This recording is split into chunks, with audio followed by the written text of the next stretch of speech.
Welcome back to the Morning Minute, my darlings. I'm Sierra Melker, just tuning in here with you for a few moments.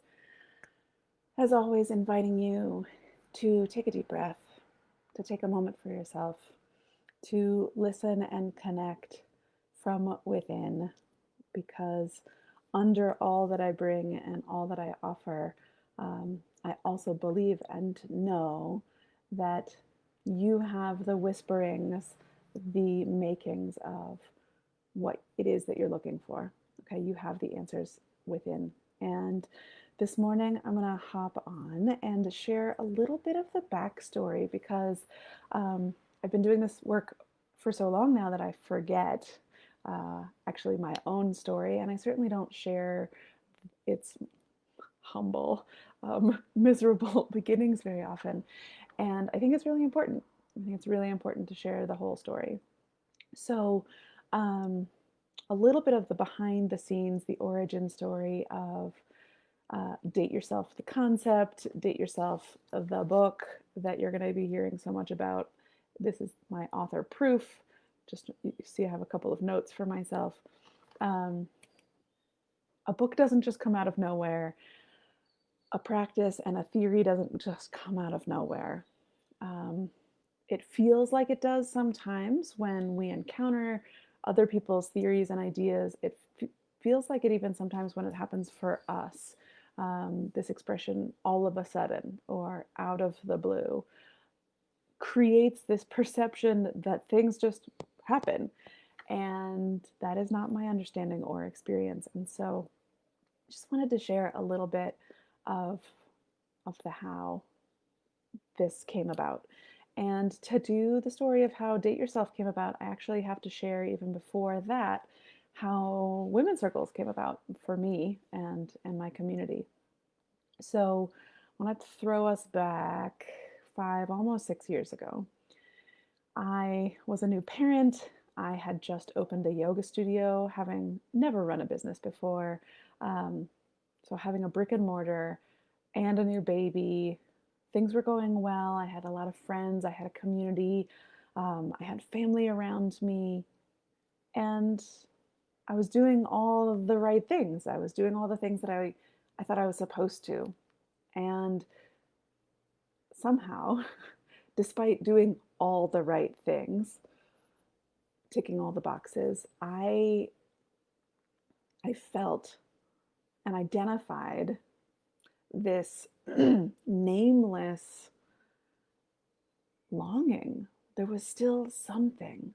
I feel like I'd done everything, and this was before the pandemic, and this is when the future seemed, if you just do these things, then you'll get to the right destination and all things will work out. When we used to maybe believe that, um, but there's something missing, and I couldn't put words to it. I had no name for it, but I felt it, and I began listening to the women around me, and I started to hear it in the things that almost everyone was saying. And I don't remember this specifically, but there was like a week when I heard the exact same phrase coming out of every woman's mouth, and it was, when am I going to get my shit together? And I was like, yeah, I feel that same way, but there's something else. And it was, is that even a place? Is that a real destination? Um, and so I noticed this common underlying dis-ease, this longing, this disconnect. And I said, okay, I personally, I, Sierra, need a space. Not just, I had lots of amazing female friends. Being the owner of a yoga studio, I was super tapped in to the hip community in my area. I had more deep, good friendships here at that time in my life than I had ever had before. And so it wasn't that I just needed more friends. I had good conversations with my friends. I had lots of friends. I had tons of community, and uh, but there was still something missing. And so that was the birth of women's circles. I was like, I need a space. I need a space where I can go deeper than I'm going with my friends, and go into places that I'm not used to going into. That's what I need. And I looked around. Granted, I live in a country that is not my own originally, and so I was looking for things even in Spanish that would have been a super stretch for me to do this kind of exploration in a second language. I was looking for them in Spanish, I was looking for them in English, and I could not find a space that I felt like met my cravings, my longing. And so I made one. I made one. My mom's a psychologist, a psychotherapist, I guess. And when I was in high school, she used to run a women's circle. And I grew up in meditation communities, and so there was mindfulness around. And in high school, I was like, a women's circle, what's that? That's weird. Don't need it. Don't even want to go there. But in my late 30s, I was like, oh, okay, I get it. I don't I don't even know what it is, but I know I need it. And so I began hosting a women's circle, and more women came, and often not able to put their finger on or even name exactly what they were looking for or why they were there, but they came. And over time, a couple of themes emerged as women shared their stories and opened up and let themselves explore within themselves in the presence of other women. Um, and this is where the concept of dating ourselves, dating yourself, really was born for me. That we were seeking something in circle that we couldn't quite name, and we were seeking things in the outside world too. We were really looking for something to complete or satisfy or validate, fill in the blank. Oh my gosh. We were looking for these things outside of ourselves, and this idea of your primary relationship being with yourself and not being with another person or a career.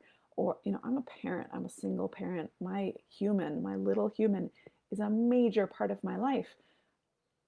But when I was a teacher, we used to be told often, like, you have to come first. For you to take care of all of your students, you have to come first.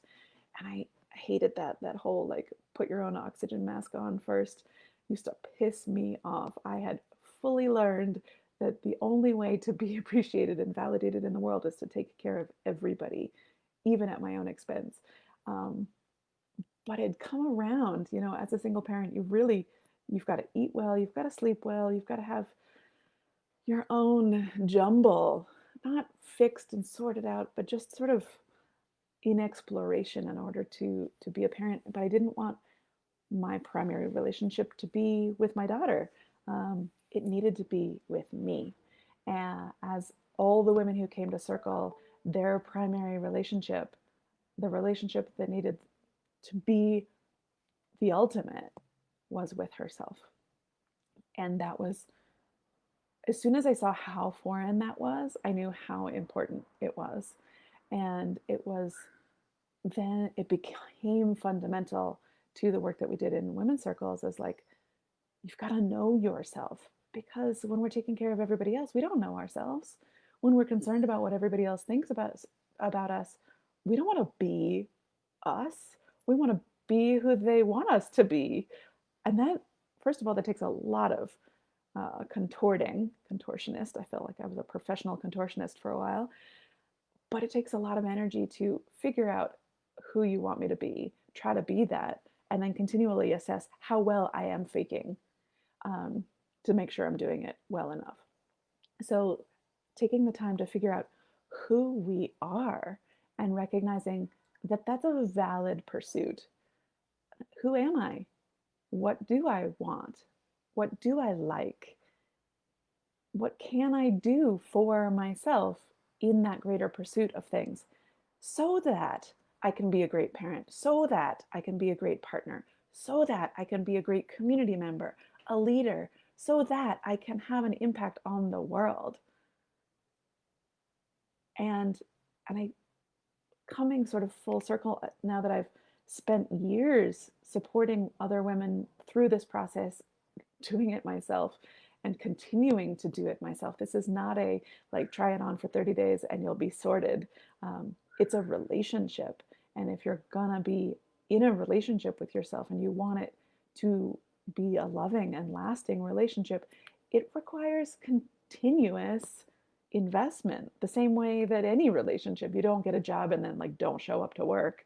You don't get married and then be like, good, now that you love me, I'm just going to go do my own thing. I'll peace out, see you later. It's a constant investment and a constant exploration. But what I can see now is I was doing all the things before, and they're not even the wrong things, or I was just doing them from the slightly wrong place, that there was no space in me there was no space in my life for me as I am becoming. And to create, the subtlest shift in perception, as I often talk about here. The subtle shifts are the most radical, dramatic change. And it was a subtle shift in how I approached things, how I showed up in my own life, how I listened, like where I was listening from, and what I'm creating. But that subtle shift has yielded the most incredible, dramatic outcomes. And so I've been working on this book for 18 months. This came out of me originally in March of, can't do the math, 2019. Yeah, right? 18 months.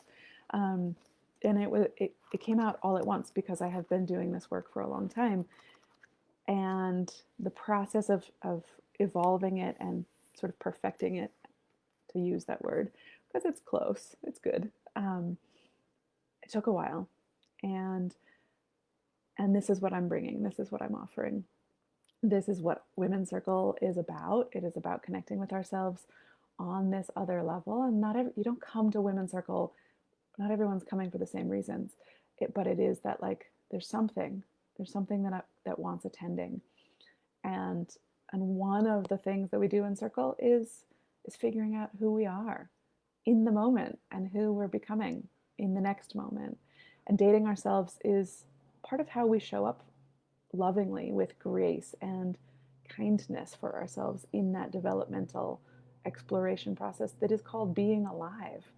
So this is a little bit longer than the morning minute, but I wanted to get into the backstory because I forget sometimes, and I certainly don't share the origin of the work that I do nearly enough. So that's the backstory. Now you have the behind the scenes secret story. I have, like I said, been working on this book for 18 months, added a new section over the weekend, a brand new intro, which is pretty awesome and intense a little bit. So the next 3 weeks are going to be putting the final polishing touches, like really getting the cover design all sorted out, making some changes to the content, and helping this book get into the world so that you can have a copy in your hand, so you can dip in and dive in or just swim around however you're ready to approach exploring yourself in a different way, and shifting when I cued into this and I was like, oh, I need this Women's Circle space, not just because I don't know what's going on. When I started recognizing the primary relationship is me with myself, I was like, oh shit, I have the worst relationship I'm in and have ever been in is the one I have with myself. That's not how I want to live my life. I would not put up with this treatment from anyone else, yet this is my normal relating to myself. I don't want to teach these habits consciously or unconsciously to my daughter. I want to sort this out for myself so that she can sort herself out for herself. And so a lot of growing has come and will continue to come because it is a process. I'm really excited to be bringing this book to the world, to be sharing it with you, and I can't wait to be tuning in here over the next couple of weeks to let you know a little bit more about what's involved and what's going on and how you can show up for yourself with patience, kindness, tenderness, how you can relate to yourself with compassion, with curiosity, so that you can hold yourself with the love that you would offer anybody else and that you most certainly deserve. So, wishing you a beautiful day, Tuesday, whatever it is. I thought last night was a Friday night. It turns out it wasn't. Who knows what day it is? It doesn't matter. But you're here with you. Take a deep breath. Explore what it feels like to be present with yourself a little bit today and see what it feels like to offer yourself just that compassionate curiosity and love. Speak soon.